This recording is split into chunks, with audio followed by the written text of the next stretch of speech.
Hello, नमस्कार दोस्तों। Current affair की क्लास में आपका स्वागत है। ये करंट अफेयर की 24 दिसंबर 2023 की करंट अफेयर है। इसमें क्या है, हमने कुछ क्वेश्चन हैं जो करंट अफेयर के हैं, उनके बारे में डिस्कशन करेंगे, उनको आप सॉल्व करेंगे। जिससे क्या होगा, आपको जानकारी मिलेगी और यूपी पुलिस का जो एग्ज़ाम है उसमें आपको बहुत मदद मिलेगी। उसकी तैयारी में आपको बहुत मदद मिलेगी। तो पहला क्वेश्चन है दोस्तों, शुरुआत करते हैं। पहला क्वेश्चन है, वस्त्र मंत्रालय ने जूट किसानों के लिए कौन सा ऐप बनाया? तो ये कपड़ा मंत्रालय ने क्या किया, एक ऐप बनाया है और जूट किसानों के लिए, जूट की जो खेती करते हैं उनके लिए बनाया गया है और इसका नाम है पाट मित्रों। ठीक, पाठ मित्रों ये ऐप बनाया है। इस ऐप की विशेषता क्या है, ये 6 भाषाओं को अनुवादित कर सकता है। 6 भाषाएं इसमें हैं, 6 भाषाओं में चल सकता है। दूसरी चीज़ ये है कि इसमें बहुत सारे फीचर्स दिए गए हैं। सबसे बड़ा फीचर्स इसमें ये है, इसमें एमएसपी दिया जाता है। एमएसपी क्या होता है? न्यूनतम समर्थन मूल्य। न्यूनतम समर्थन मूल्य क्या होता है? न्यूनतम समर्थन मूल्य जो होता है एमएसपी, वो उससे क्या होता है, जो सरकार तय करती है इसको, एमएसपी को। कोई भी फसल हो उसके दामों को अगर सरकार ने एमएसपी तय कर दिया, उससे उससे जो आप ज़्यादा में तो बेच सकते हो, उससे कम में आप, कोई भी आदमी उससे आप खरीद नहीं सकता। जैसे गेहूं का मान लो, एमएसपी उसने रेट कर दिया भारत सरकार ने, ठीक है। अब वो रेट हो चुका है, जैसे मान लो 2100 कुछ करके अभी तय हुआ है। 2100 से अगर कोई 2000 में नहीं खरीद सकता आप गेहूँ, मतलब कोई आपसे कहे कि 2000 में दे दो, तो जो एमएसपी से रेट से कम है आपको किसी को कोई खरीद नहीं सकता आपसे। उससे ज़्यादा ही में खरीदना पड़ेगा, उतने में ही खरीदना पड़ेगा। ये होता है एमएसपी का मतलब। ऐसी सभी फसलों पे ये एमएसपी दिया जाता है। तो जूट किसानों के लिए जूट की जो एमएसपी है वो इसमें दी जाएगी, पहले से ही अपडेट करते रहेंगे ये वस्त्र मंत्रालय।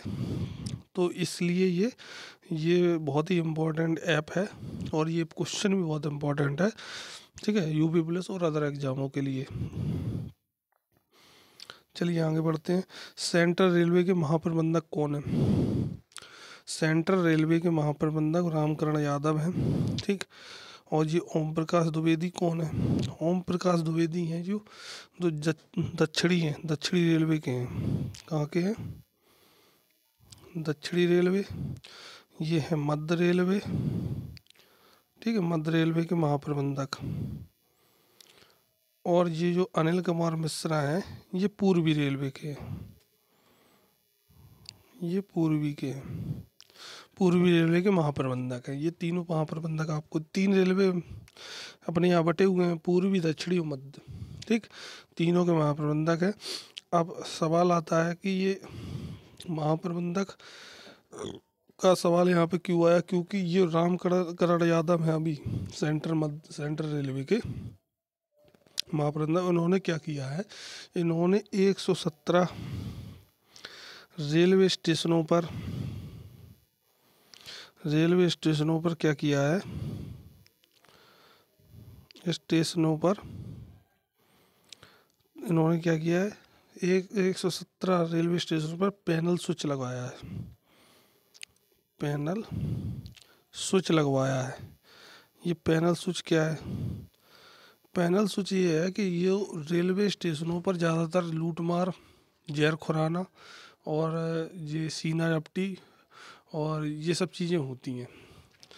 तो किसी को कुछ सुंघा दिया या किसी को लूट लिया, किसी की छीना झपटी कर ली, किसी की छेड़खानी कर दी, ये सब चीज़ें ज़्यादा होती हैं। इसके लिए क्या किया उन्होंने, ये पैनल स्विच बनवाए। पैनल स्विच क्या करेंगे, आपके साथ कोई गलत काम हुआ है, कुछ भी हुआ, चोरी हुई है, कुछ भी हुआ, आप पैनल स्विच दबा दीजिए। क्या होगा, वो रेलवे के जो आरपीएफ होती है, रेलवे पुलिस, वो आपको वाईफाई के द्वारा आपको देखेगी, उसके कैमरा के द्वारा आपको देखेगी। ऑनलाइन जो कैमरे लगे रहते हैं उनसे आपको देखेगी और 5 या 10 मिनट में आपके पास पुलिस पहुंचेगी, आपकी पूरी समस्या सुनेगी, आपके साथ जो गलत हुआ उसको सॉल्व करेगी। इसलिए पैनल स्विच लगवाया जा रहा है और ये रामकरण यादव ने किया है और सबसे पहले ये इन्होंने यही फैसला लिया है। बहुत अच्छा काम कर रहे हैं। रविन्द्रनाथ टैगोर साहित्यिक पुरस्कार किसने जीता? रविन्द्रनाथ टैगोर साहित्यिक पुरस्कार सुकृता पॉल ने जीता है। सुकृता पॉल जो है इन्होंने जीता है।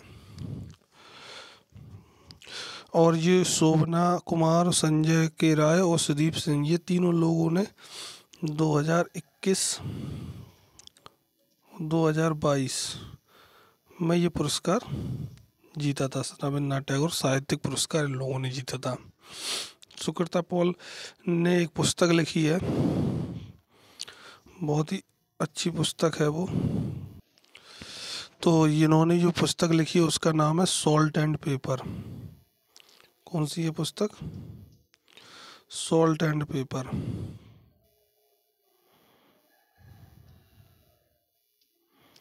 सॉल्ट एंड पेपर, चाहे हिंदी में लिख लो चाहे इंग्लिश में लिख लो, तो हमने लिख दिया सॉल्ट एंड पेपर। ये पुस्तक है सेलेक्टेड पोएम्स, पूरा नाम है सेलेक्टेड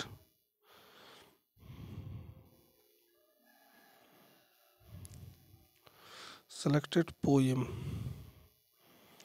ये पुस्तक का नाम है। इन्होंने जो लिखी है इसके लिए इनको रविन्द्रनाथ टैगोर साहित्यिक पुरस्कार मिला। इस पुरस्कार की जो राशि होती है $5000 अमेरिकी डॉलर, $5000 अमेरिकी डॉलर। और टैगोर साहब की एक मूर्ति, प्रतिमा ये दी जाती है इस पुरस्कार में।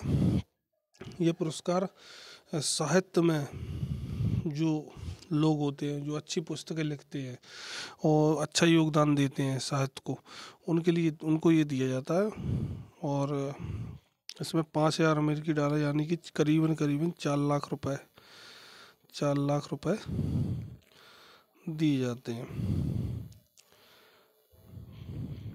चलिए दोस्तों आगे बढ़ते हैं। राष्ट्रीय खेल पुरस्कार 2023 कब और कितने एथलीटों को दिए गए?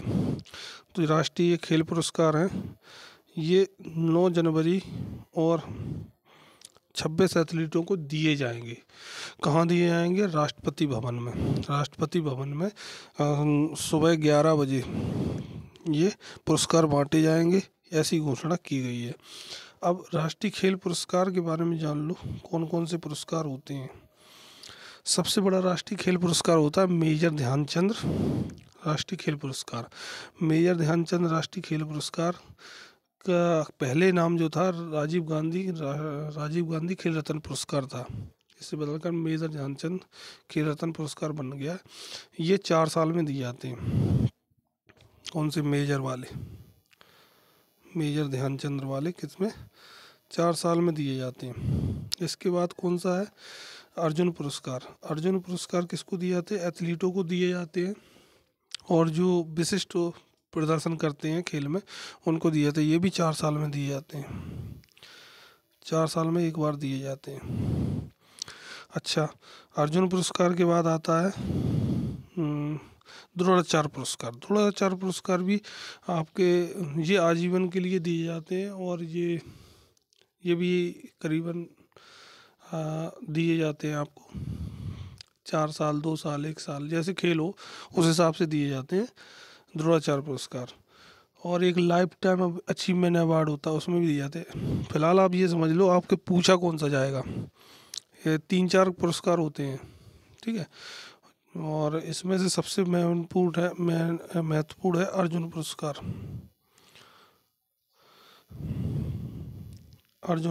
अर्जुन पुरस्कार की एक लिस्ट होती है, उसमें सबके नाम दिए जाते हैं। जैसे मैं अभी आपको बता दें, जो क्रिकेट है, क्रिकेट में मोहम्मद शमी को दिया गया है जो बॉलर है। और कबड्डी है, कबड्डी में पवन कुमार को दिया गया, पवन कुमार जो रेडर है उनको दिया गया है। ऐसी ऐसी बहुत बड़ी लिस्ट है, उसमें आप देख सकते हो अर्जुन पुरस्कार किसको दिया गया। और ये परीक्षा में पूछ लिया जाता है, इस साल का अर्जुन पुरस्कार किसको दिया गया 2023, किस खिलाड़ी को दिया गया, खिलाड़ी के नाम दे दिए गए। उसमें आपको थोड़ा सा याद करना पड़ेगा। इसका आंसर होगा 9 जनवरी 26 एथलीटों। चलिए आगे बढ़ते हैं। राष्ट्रीय महिला आयोग की पूर्व अध्यक्ष कौन है जिनका निधन हो गया है? तो राष्ट्रीय महिला आयोग की पूर्व अध्यक्ष हैं डॉक्टर बी मोहिनी गिरी। और राष्ट्रीय महिला आयोग की वर्तमान अध्यक्ष कौन है? वर्तमान अध्यक्ष हैं श्रीमती रेखा शर्मा, ये हैं आपकी वर्तमान अध्यक्ष। और जो इनका निधन हो गया 86 वर्ष की आयु में इनका निधन हो गया है, ठीक। और ये जो श्रीमती जयंती पटनायक हैं, जयंती पटनायक हैं, ये कौन है? ये भी राष्ट्रीय महिला आयोग की अध्यक्ष थी और ये पहली थी, फर्स्ट महिला आयोग की अध्यक्ष थी जब राष्ट्रीय महिला आयोग की स्थापना हुई थी। स्थापना कब हुई थी? स्थापना हुई थी 12 जनवरी 1992 में। 1992 में इसकी स्थापना हुई थी राष्ट्रीय महिला आयोग अध्यक्ष की। इसका काम क्या होता है? इसमें महिला सशक्तिकरण की पर जोर दिया जाता है, महिलाओं के अधिकारों की रक्षा करता है राष्ट्रीय महिला आयोग, ठीक है।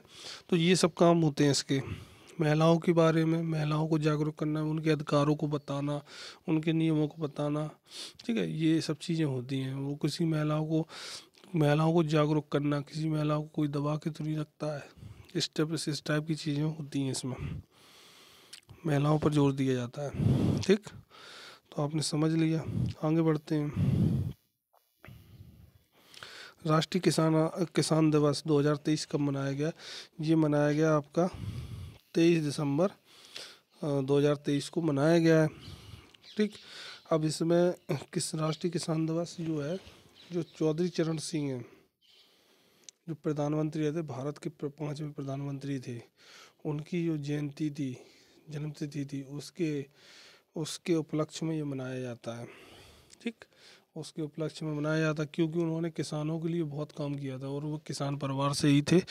और जो प्रधानमंत्री थे 5वें भारत के, और उन्हीं की याद में मनाया जाता है। उनकी जो जन्मतिथि है वहीं उसी पर मनाया जाता है ये।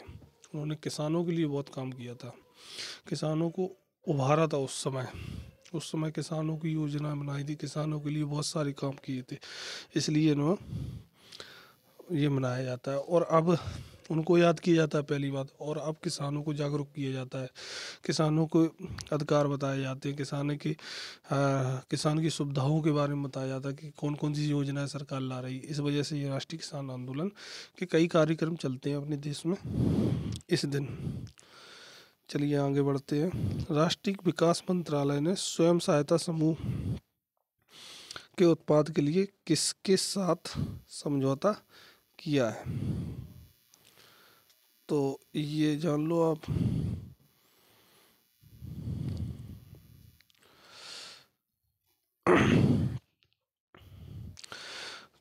तो ये कौन सा है?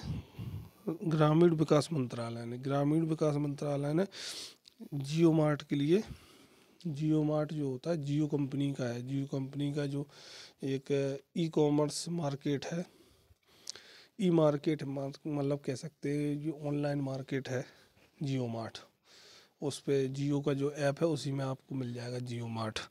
तो जियो मार्ट में कई वस्तुएं बेची जाती हैं। उन्होंने क्या किया है, ग्रामीण विकास मंत्रालय, इन्होंने क्या किया, इससे समझौता कर लिया है।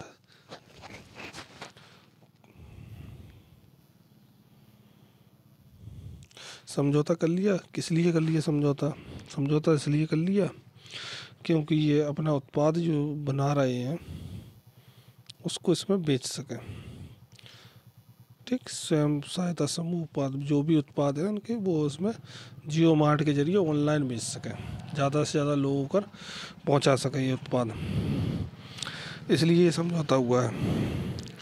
चलिए आगे बढ़ते हैं। कैंपोगोड़ा अंतर्राष्ट्रीय हवाई अड्डे के टर्मिनल T2 को यूनेस्को के प्रिक्स ब्रसेल्स 2023 में वैश्विक प्रशंसा की गई है। और ये हवाई अड्डा किस शहर का है? तो ये कैंपोगोड़ा अंतर्राष्ट्रीय हवाई अड्डा जो है बेंगलोर का है। अब ये यूनेस्को ने क्या किया, यूनेस्को ने इसकी बहुत प्रशंसा की है। यूनेस्को एक संगठन है जिसमें कई देश शामिल हैं, यूनेस्को भी समझ लो, कई देश शामिल हैं, ठीक। उसने इसकी प्रशंसा की है किस पे, कि ये बहुत ही स्वच्छ और सुंदर, सबसे सुंदर, दुनिया का बहुत सुंदर हवाई अड्डा है ये, टर्मिनल T2 जिसका नाम है। ये अंतर्राष्ट्रीय हवाई अड्डा है और इसमें इसकी यूनेस्को ने प्रशंसा की और बेंगलोर में ये स्थित है। चलिए आगे बढ़ते हैं। 9वां क्वेश्चन है, WHO के अनुसार 10 लाख से अधिक किस देश के बच्चे गंभीर कुपोषण का शिकार कर रहे हैं? तो WHO समझ लो, WHO विश्व बर्ड हेल्थ ऑर्गेनाइजेशन, ठीक है, बर्ड हेल्थ ऑर्गेनाइजेशन है, विश्व स्वास्थ्य संगठन, विश्व स्वास्थ्य संगठन है, हिंदी में भी नाम जान लो इसका, विश्व स्वास्थ्य संगठन।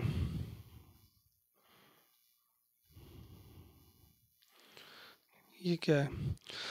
ये इसकी स्थापना 1946 में हुई थी। कब हुई थी? 1946 में। और इसका जो मुख्यालय है वो जनेवा में है, जनेवा में है मुख्यालय, स्विट्जरलैंड, स्विट्जरलैंड, जनेवा स्विट्जरलैंड में, ठीक। और इसका काम क्या है, लोगों, ये जो बच्चे हैं, ठीक, बच्चे हैं, लोगों को स्वास्थ्य स्वास्थ्य पर ध्यान देता है, स्वास्थ्य पर ध्यान देता है।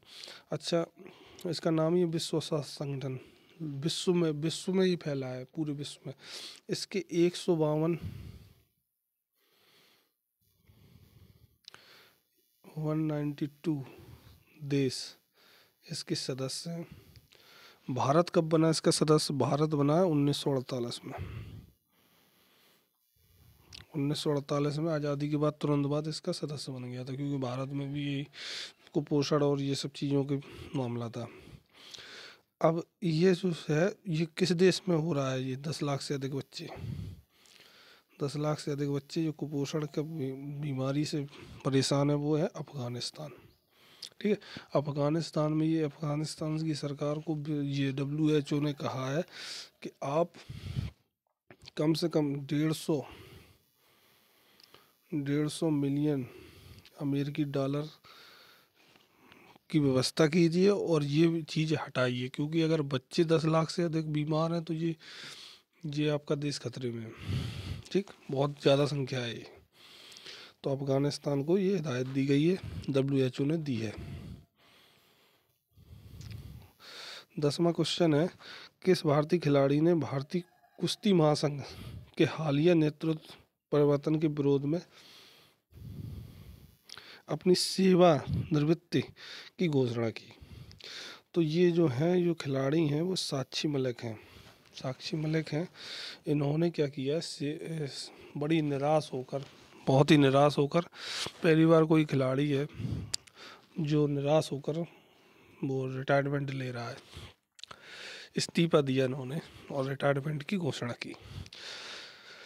ये कौन से, ये साक्षी मलिक, इनने क्यों किया ऐसा? जो ब्रजभूषण जो थे पहले, जो महासंघ के अध्यक्ष थे, कुश्ती महासंघ के, ब्रजभूषण, ठीक, ब्रजभूषण थे।